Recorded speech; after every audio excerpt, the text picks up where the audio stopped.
So we're here in our RV, which is our home, at the largest balloon festival in the world. This is our home, and those are 600 balloons flying over our home.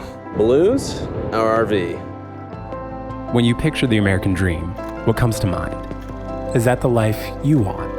We were living this American dream and then realized that it wasn't our dream. It was a beautiful dream, but it wasn't our dream. It's like you're told where to go to school. You're told what to do after school. You're told where to get the job.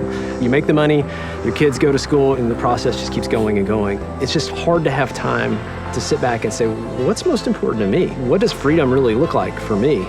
These are stories of people reimagining the American dream for a new generation.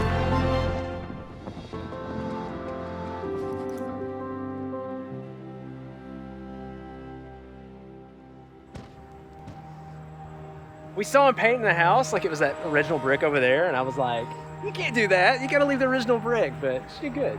It looks good. This 4-bedroom brick house in Tennessee is where Nathan and Marissa were living the American dream. Winsley learned to walk on that little, like she'd pick up these rocks. She loved those rocks. Yeah. It wasn't until their first child that they started to question their lifestyle. I remember leaving this house to go to work, and I had a 13-hour shift that I had to complete. And so when I left in the morning, our daughter was asleep, and I knew she would be asleep when I came home. And so I remember leaving in tears. That's when we decided, like, if we let go of all that overhead and just live simply, live below our means, how much more freedom and time that would open up. So I looked into downsizing the house, and I found out that people actually downsized and lived in RVs. We thought, man, that seems kind of crazy to do that, but what if we did that? This is our home. This is our home. What started as a crazy idea turned into a full-time life on the road. The process of getting there was a year of change and a lot of trial and error. We bought and sold an RV that we tried out that didn't work while we're in the house because we'd never RV'd before. One of the biggest things was just the downsizing and getting the stuff out of the house. So it's a tough transition. The plan was to take our skill set and pretty much our jobs we already had and just kind of try to make those mobile and more flexible. And we, over time, said, you know what, let's film what we're doing with our life on the road. And it just kind of started catching on. Nathan and Marissa started a YouTube channel and eventually became full-time content creators, traveling all 50 states in 5 different RVs over the course of 7 years. I'm pregnant. It feels really weird to say out loud. I'm so excited. I'm gonna tell him sometime today, and I wanna get his reaction on camera, so, Just fishing, reel in a little more. Alaska's special to me in general, because this is where I found out I was pregnant. You what? No, you didn't. So you brought me over here? So when we first decided to hit the road, it's a little overwhelming. Think of the money aspect of it. Like, what do things cost? How much do I need saved up? What do we need to make a month in order to make ends meet? In a house, a lot of your expenses are fixed, right? Like your mortgage is fixed, your insurance is fixed, the upkeep for the most part is fixed. The downside of it is you don't really have much flexibility. And when we eliminated that overhead, that changed everything. A smaller overhead meant Nathan and Marissa were able to lower their income requirements, allowing them to support themselves off of their YouTube videos and subscriptions through the website Patreon. As far as how we make income, I would say close to half is probably through Patreon or through our community. We make around 1/4 is through like merchandise sales, affiliate income, and then the other 1/4 is through like ad revenue through YouTube itself.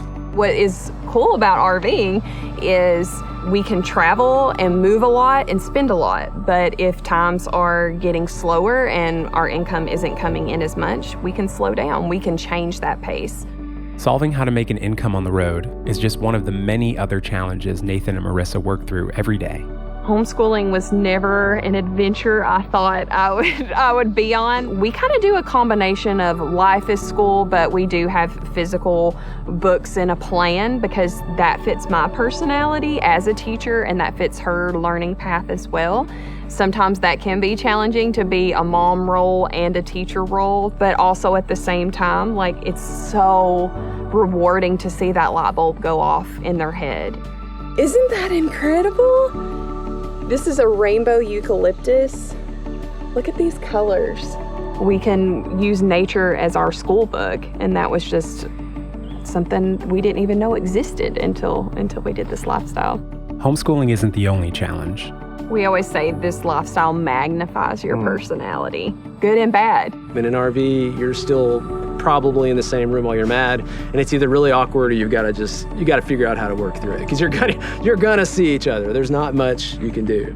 Living on the road full-time has been challenging, but it's just really been a growth experience that I don't know if I would have found the courage to do otherwise. We do value adventure, so we try to go places and do things, but at the same time, we're trying to balance that with family time. I've often defined success as just being able to play with my kids. Like, if I get too busy to play with my kids and spend time with my kids, I'm just too busy. And so it's a constant game and struggle, but at the same time, we're doing this with our kids. We're making a difference with our kids, and we're doing these things as a family. This is what makes it worth it, right? There's a couple of sayings when you RV. You say home is where you park it, which is such a unique perspective that we can pull our home up and be on the beach for the week or be in the mountains for the week, and it's constantly changing. But the sense of home is wherever we are, wherever our family is. It's a new dream that we've created for our family. The American dream has always been rooted in freedom. Younger generations are finding new ways to make an income. It's allowing them to prioritize experience, adventure, and for Nathan and Marissa, their family. So I think every year we evaluate ourselves, like where we're at financially, where we're at relationally, where we're at as far as like maybe just even a sense of adventure. We have an honest conversation with our daughter. We ask her, like, do you still like traveling? Do you enjoy this? So that's a real conversation we have every year. We don't know how long we're gonna do this. I think we will always live small. We will leave enough cushion for adventure and ask the question, does this add journey to my life? Does this give me more adventure? Does this allow me to play with my kids more? Does it do all those things I want that are priorities? It's definitely opened my eyes to the new American dream, because it doesn't have to be a certain way. There are different ways to do this.